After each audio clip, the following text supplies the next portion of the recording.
한 단어로 정리를 하겠습니다. 통합을 추진하려고 합니다. 통합을. 생각은 달라도 사람을 미워하지 말자. 이런 통합입니다. 저는 또 이건희 회장님 말씀 중에 와이프하고 아이만 빼고 다 바꿔야 된다. 많이 바꿔야 될 것 같아요. 비유하자면 네. 와이프하고 아이를 바꾸라는 게 국민의 저 민심이에요. 그 여기서 와이프하고 아이가 뭐냐? 윤 대통령하고 김기현 대표를 바꾸라는 게 지금 민심이에요. 김기현 대표한테 제가 볼 때는 어느 정도 기회가 왔다고 봐요. 그래요? 목소리를 낼 수 있는, 행동을 할 수 있는. 와이프와 애들만 빼고 다 바뀌어야 된다. 어제 딱 그 혁신위원장 발표, 인요한 교수 딱 발표 났을 때 어떠셨어요? 되게 뛰어날지는 모르겠는데 네. 안 좋은 마이너스가 되지는 않을 것 같아요.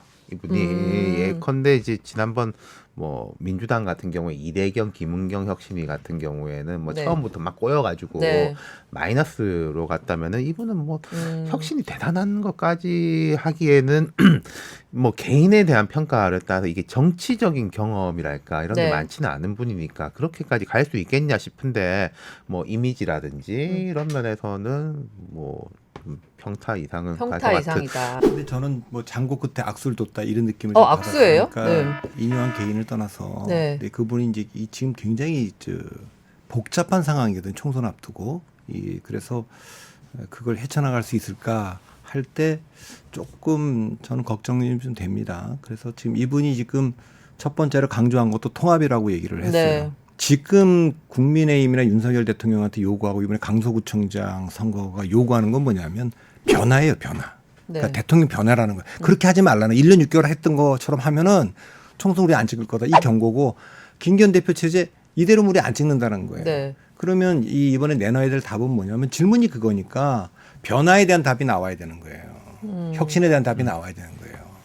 어쨌거나 그러니까 파격적인 혁신의 답이 나와 있어야 되는데 답은 통합으로 나온 거고 이분은 뭐랄까 겉모습만 미국인이 아니 법적으로 한국인이지만은 그냥 전라도 순천 사람. 아저씨예요. 아저씨이고 4대째 한국에서 이렇게 기여한 가문 출신이고 이분이 상징성이라는 게 대한민국에서 이렇게 보면은 자 우리가 이제 항일 독립의 부분이 있고 6.25 여기에서 이제 뭐 호국의 부분이 있고 그다음에 이제 민주화의 부분이 있고 이런 거지 않습니까? 네. 이 가문이 그걸 다 가지고 있거든요. 호남에 가면은 웬만한 사립학교나 그 교회 같은 데가 이 집안하고 이제 엮이지 않은 데가 거의 없을 정도예요. 그러니까 네. 일제 때부터. 그리고 6.25 때는 아버지하고 외삼촌인가 미군으로 참전했었고 본인은 5.18 때 그 연세대학교 맞아요. 학생으로서 통역으로 했고 또 이 집안이 또 북한에 대해서 이제 결핵 부분에 네. 대해 가지고 엄청나게 이제 봉사를 하고 있고 그거 대한민국에서 이분이 이제 일을 잘할지는 모르겠지만은 뭐라고 말하기가 힘든 그래서 어제 국민의힘 사람들이 아니 우리가 최근에 어쩌고 저쩌고 위원장 한 거 중에 네. 민주당에서 아무 말 없는 경우가 처음이라서 조금 당황스럽다. 비판하기가 좀 거시기한. 그러니까 제가 아까 이미지라든지 이 부분은 참 좋은데 네. 진짜 정치라는 일을 잘할지는 저는 이제 이런 표현은 뭐 안 하려고 그랬는데 뭐 할 수밖에 없는데 긴장돼. 그 이건희 회장이 이제 아내와 자식 빼고 다 바꿔라 얘기를 했고 그거 이제 김정은 교수가 그 유명한 김정은 교수가 아니 가장 먼저 바꾸고 싶은 사람을 바꾸지 말라니 이런 농담으로 체크해 뭐 그래도 썼으니까 그분이 공감할 뭐 말도 수가 했으니까 그런데 지금 이걸 그 비유하자면 네. 와이프하고 아이를 바꾸라는 게 국민의 저 민심이에요. 그 여기서 와이프하고 아이가 뭐냐? 윤 대통령하고 김기현 대표를 바꾸라는 게 지금 민심이에요. 제가 예를 들어서 이번에 강서구청장 선거가 10% 미만으로 져서 패배했지만 한 5%에서 뭐 7% 정도 졌다. 그러면 뭐 나쁘지 않은 카드 뭐이 겁니다. 정도도 괜찮은데. 안정적으로 갈 수 네. 있다고 봅니다. 15%를 넘었으면요. 완전히 그냥 뒤집어 엎는 정도의 변화가 아니면 어려울 겁니다. 근데 이제 계속 어쨌든 박 대표님 말씀하시는 게 대통령이 바뀌어야 된다. 뭐 김기현 대표가 바뀌어야 된다. 이제 말씀을 계속 하고 계시는데 한 근 일주일 사이에 어쨌든 나오는 말들은 그동안에 안 했던 말들을 좀 하고 있잖아요. 뭐 반성의 얘기도 나오고. 그러니까 보도를 봐서 또 대통령 메시지 변화를 보니까 머리로는 분명히 느끼는 것 같아요. 네. 그게 이제 몸이 메시지는 확실히 달라졌습니까? 몸이 약간 이제 움직이려고 말려고 뭐 이런 정도인데 더 확 움직이냐? 주지 않느냐 이 갈림길 정도에 서 있는 것 같고 네. 거기다가 또 하나를 더 갖고 있는 거는 대통령실이 결국 바뀌어야 된다라는 것도 조금 생각을 하고 있는 것 같아요. 그러니까 김기현 대표 등에 대해서 불만이 있지만은 김기현 대표를 뭐 질책해봤자 다 돌아오잖아요 본인한테. 그건 뭐 모르겠어요. 이제는 알겠지. 이뉴한 위원장이 이제 어떻게 할지는 잘 모르지만 이건 받은 저 인상만 얘기하면 대통령이 차분한 변화 주문했는데 정말 너무 차분한 변화죠 지금. 예. 그 지금 그렇게는 보이는 인사고 그러면 그 정도 해갖고 되겠냐? 그 남들한테 변해야 된다. 그 수석들도 좀 변해야 되고 장관들도 변해야 되고 당도 좀 변해야 된다.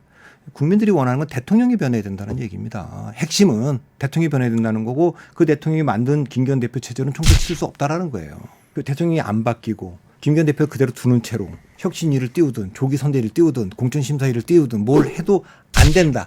그것이 된다고 그래봐야 지난 그 2020년 총선보다 나은 결과를 조금 얻을지 모르고 강서구청장 선거 패배를 좀 많이 할지 모르지만 선거를 이기려고 하는 자세는 아니다. 좀 적당히 지려고 하는 자세다. 이게 적당히 지려고 하는. 옛날에 지금까지는 제가 적당히 이제 지려는 자세. 그러니까 제가 바둑을 좋아하는데 네. 프로 기사 중에 아주 승부근성이 뛰어난 사람 중에 이세돌이라는 기사가 있었어요. 네. 근데 이세돌 아주 어린 기사들이 이세돌하고 딱 붙으면 대단히 그 뭐 경외감도 있고 뭐 엄청나게 압박감을 받거든요. 근데 딱 두는데 이세돌이가 유리해. 한 반집쯤 유리해. 반집이면 정말 이세돌이랑 상대로 너무 잘 싸운 거죠. 네. 그 천하의 이세돌 상대로 가장 적은 패배가 반집 패배인데 반집 패배를 지고 나면 이세돌이 후배한테 하는 말이 있어요. 아끼는 후배니까 해주는 말이죠. 야, 넌 왜 불리한데 승부수를 안 던져? 그러니까 그건 뭐냐면 이 사람들 마음에 내 이세돌을 어떻게 이길 마음은 없고 좀 야 그래도 이세돌 상대로 이 정도로 잘 싸워서 하면 되는 거야. 첫 짧다.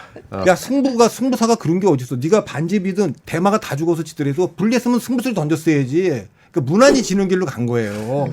격차는 줄였지만. 네. 그러니까 국민의힘이 이지경으로 졌으면 꺼낼 수 있는 카드는 다 꺼내갖고 승부를 해야 되는데 그래서 승부를 던져야 된다. 근데 지금 승부수를. 그래서 대통령이 변하고 김기현 대표 체제를 변화해야 된다는 거 지금 가보는 거지만 이대로 안 되면 이제 또 12월 달에 비대위 얘기와 신당 창당 얘기가 또 나올 수밖에 없어요. 그래서 네. 그냥 지켜는 보겠습니다만. 하나 더 말씀드리자면은 김기현 대표한테 제가 볼 때는 어느 정도 기회가 왔다고 봐요.